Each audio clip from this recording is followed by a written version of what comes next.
Jonathan and I. Oh, Michael. Pull closer so we can see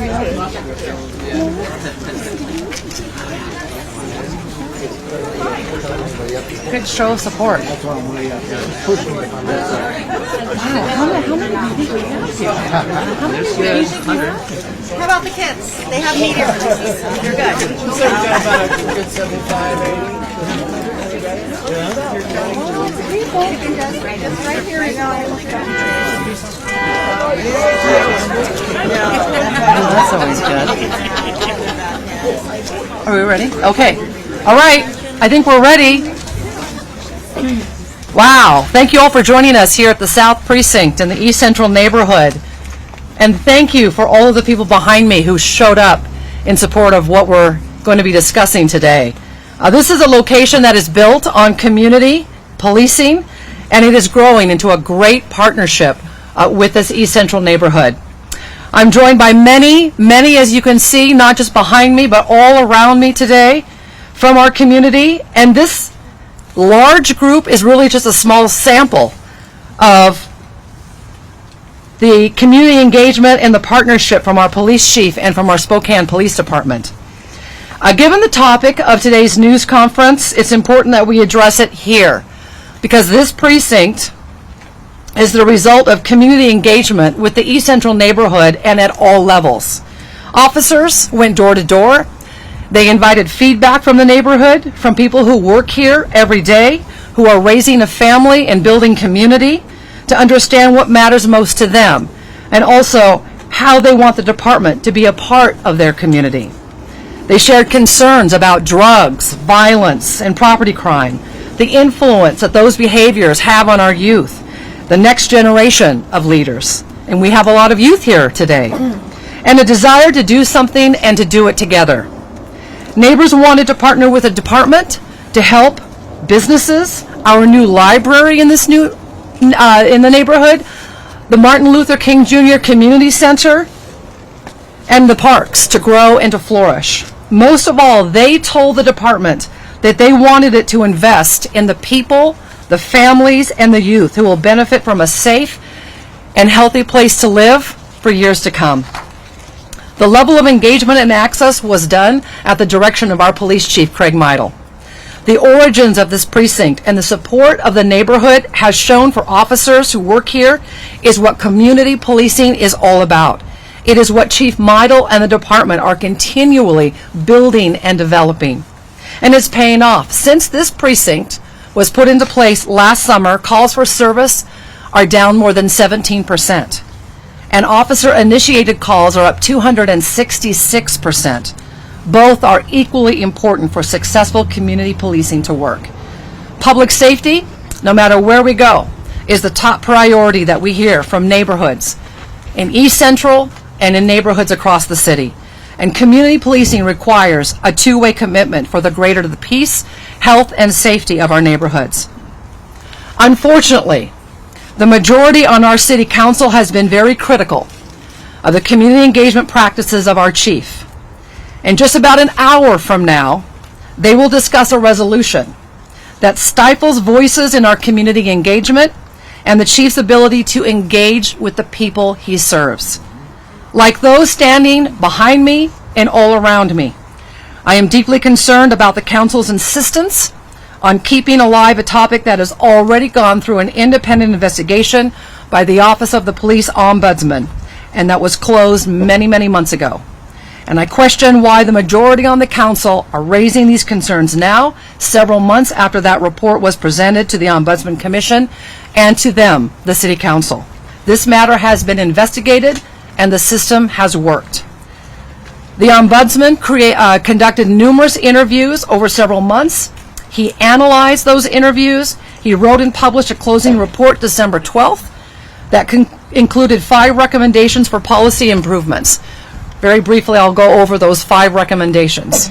That all requests for data and or records that are not publicly or readily available from the public should go through a public records retention system.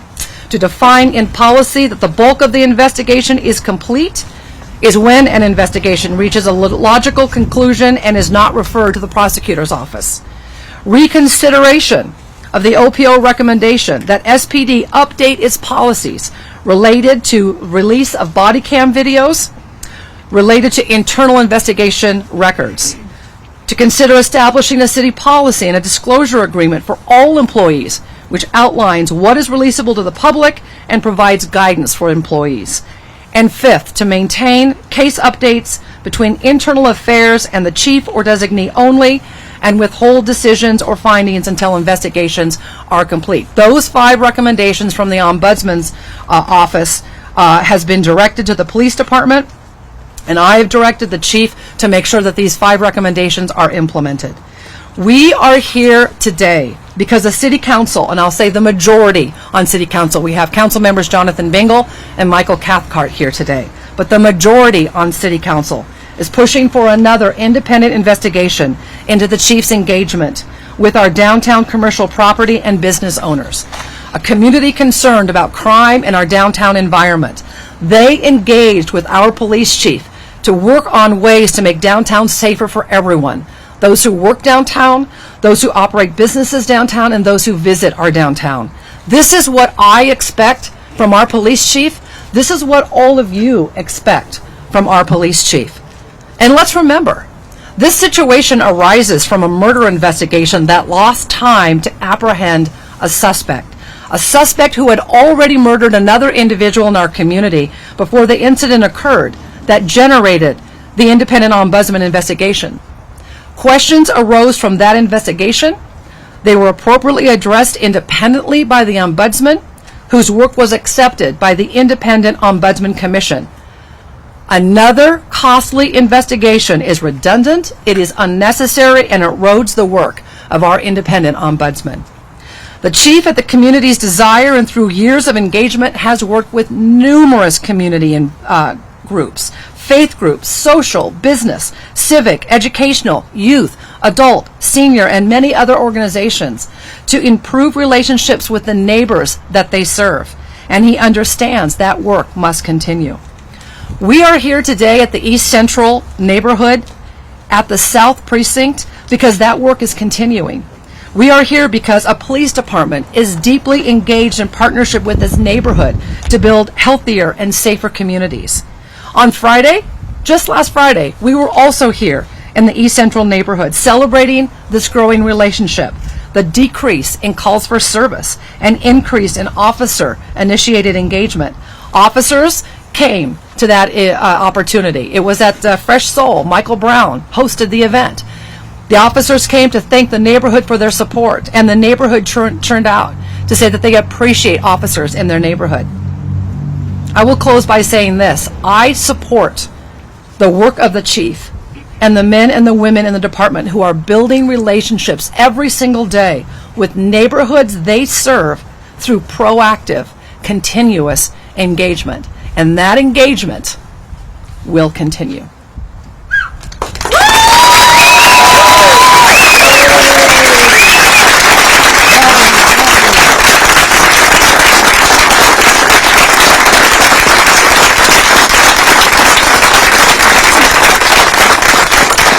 And a huge thank you to everyone who turned out today to show your support of our police department, our men and women who serve this community every single day, putting on that uniform, risking their lives, engaging in their neighborhoods, doing the work that we want them to do.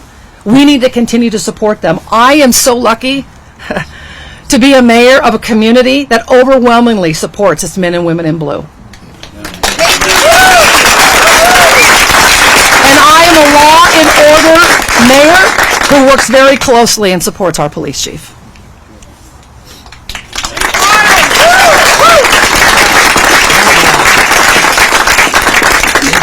So I'm happy to take any questions from media if you have any. Mayor Woodward, Amanda Rowley with Friend 2.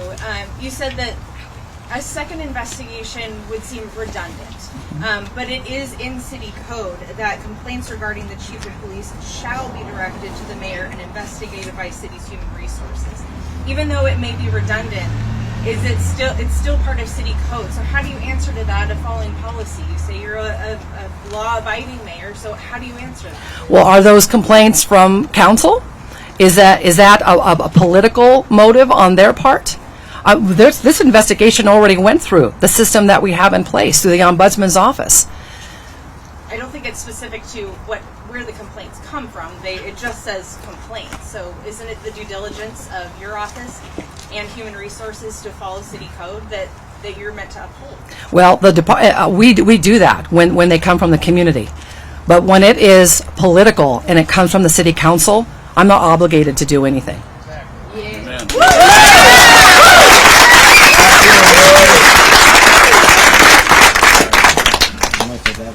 Every Inman spokesman reviewed that the council would say that their concerns were generated by the community, the folks in the community that had called for Meidl's resignation in regards to this. So it was generated by people. What's your response? Those individuals did call for the police chief's resignation. Their complaint was they didn't like the engagement the police was having with some members of our community, the downtown community particularly. And what this really comes down to is pushback. The majority in our city council doesn't like to listen to dissenting opinion, doesn't like the police chief engaging with communities that have a dissenting opinion. That's what this is about. In fact, this is all about stifling voices in the community. I mean, they've done it with the new rules that they have for engagement, of community engagement at their city council meetings. They've reduced the amount of time you can speak. They've reduced how many people can speak at city council. They've reduced how often you can speak during the course of a month at city council. They continue to shut down voices and dissenting opinion, and that's what this is all about. Can you define the metrics? Can you define the metrics? You say that you would respond to community-generated concerns. What exactly? How do you define that? Oh, I responded to community generated concerns all the time. I mean specifically with an investigation according to city code. You said that would have to be generated by the community. Can you define that? I just know that this is a political move on the activists' part, who, number one, don't like our police chief. I don't think like law enforcement. They would like to see fewer police. They don't. This is a whole organized attempt to disparage our police chief and our police department, and this community won't stand for it. Did those folks file written reports with the city about their complaint about the police department? And if so, do they go on to the ombudsman then for investigation? I don't believe those reports went to the ombudsman, and that's the system. That's where it should go. Did they file written reports? They just sent emails to some of the council members. I think it would be nice if the community were able to look at what they filed. I don't believe those reports were filed. Any other questions from the media? Yeah, Mayor, I got talking about case. You talk about how the majority of council is going to go through with this resolution. They're discussing it anyway. Let's say it does go through and they do pursue this independent investigation. What's your next steps from your perspective? I know you talked about being against it, but is there anything that you can do to counteract that, or just kind of what's the next step? Well, the resolution isn't anything binding. A resolution is a statement from the council. But the fact that they're even entertaining this conversation, having this discussion in public to disparage our police chief is so incredibly disappointing. You know, we have a model department. Our SPD is a model for other departments across the state. This police chief has done such a great job to build a department to where, I mean, we have people from all over trying to get into our, I'm going from this event to a swearing in for a number of lateral officers and new officers that are going to be sworn in to serve our city through our department. And we need to celebrate all of that and support that, not continue to undermine, disparage, criticize, and tear this institution down.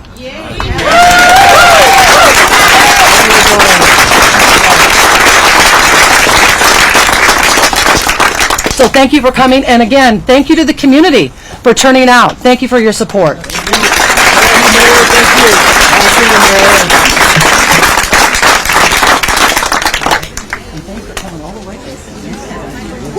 Thank you.